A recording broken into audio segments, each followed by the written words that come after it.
Kevin. Last time we were here in Miami talking to you, it ended up being a good fight week for you in the end. So I guess how's fight week been and training camp been preparing for Michael Venom Page here in Miami? It's been pretty good. Can't complain. I like it. Miami's cool. Obviously, the last time you prepared for a high-level karate stylistic fighter was Wonderboy. Didn't end up going your way. Did you kind of take anything from that camp that you could bring into this camp to prepare for MVP? The camp was good. The camp was solid. I didn't have Suge there, so that was a little different. I have Suge at this one. He's a juggernaut. It's always nice to have him there. I probably took more away from the fight than the camp. Just don't break your hand.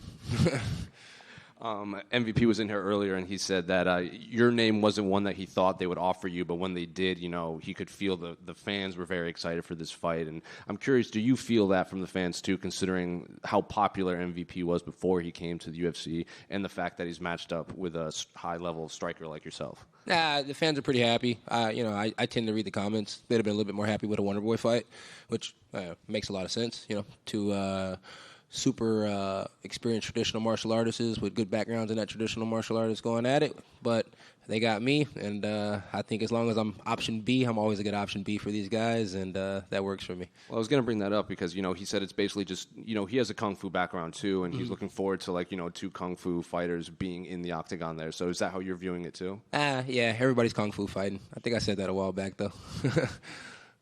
He said that, considering, you're known to talk in the octagon, he's also known to talk when he was fighting in Bellator, and he said it would be the first in-cage podcast in there when you guys are both talking to each other while you're fighting. So I guess what's your reaction to that? Typical big mouth, I always have a casual conversation because that's how you rule the nation, but, we'll see how much talking we do. And I am curious, how much did you know about MVP before he signed? Because a lot of fighters, they never... Like before your fight with Michael Chiesa, he even said I would love to welcome MVP to the UFC.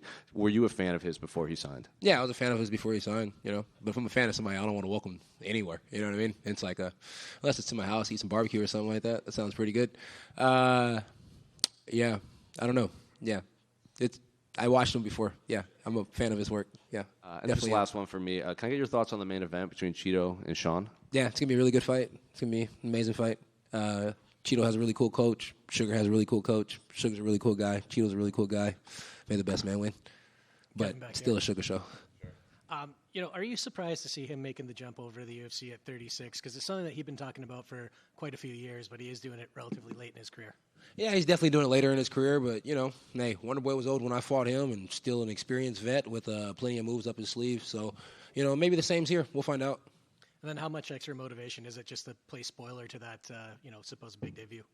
No motivation whatsoever. I've been gone for a while, so just happy to get back in here. And last one, I asked him about this as well, but initially when this fight kind of broke, it was on the board when Dana was interviewed with the Nelk Boys or something on a board. Was that a date that was ever offered to you? Or The original date was way back in January? Yeah. Yeah, that was offered to me. I'm a rather sooner than later guy, and it seems like I'm fighting a little bit later than sooner on this one. And I kind of put online one day, it's a free body.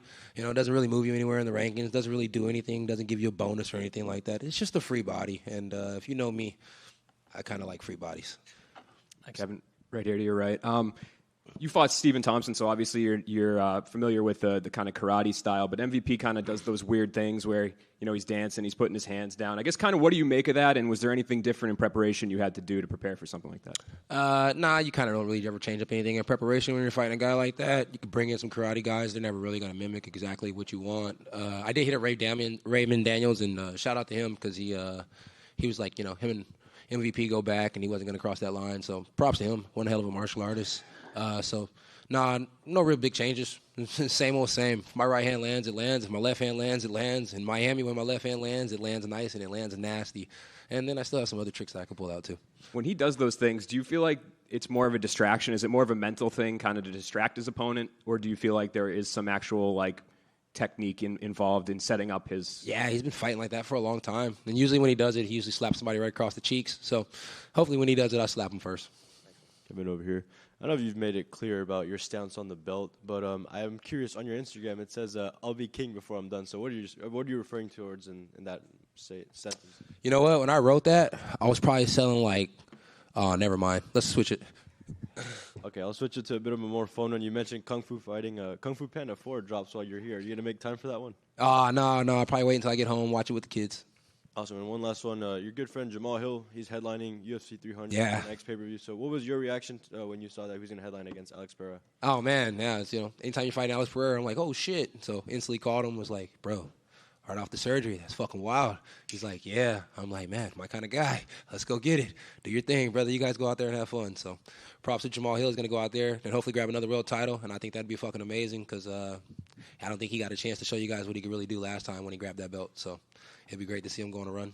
I have one more, but ever since you've made your way into the UFC, you've kind of become a fan favorite in every single place you go to. Every arena, it seems like you get a good roar. So what do you make of that? Is that something you even care about? I mean, the fans appreciate it. Oh, yeah, of course. I definitely care about that.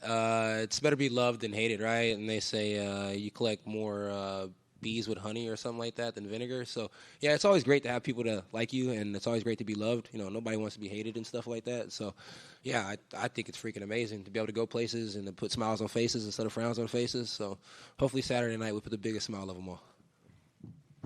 Kevin, one more right here. Usually when fighters face someone with a big following internationally, their fellow countrymen will kind of, go after the opponent. So I'm curious, has the UK fans been kind to you at all leading into this fight? Because they can be pretty vocal when you're fighting their favorite fighters. Yeah, you know what? When I was fighting some of these other guys from different places, they tend to come pretty hard. But kind of like my man over here said, I've kind of got a good relationship with everybody. And, they've been pretty nice. And I think they know this boy's been living in Texas for a long time, and he shouldn't have a problem with catching a snake.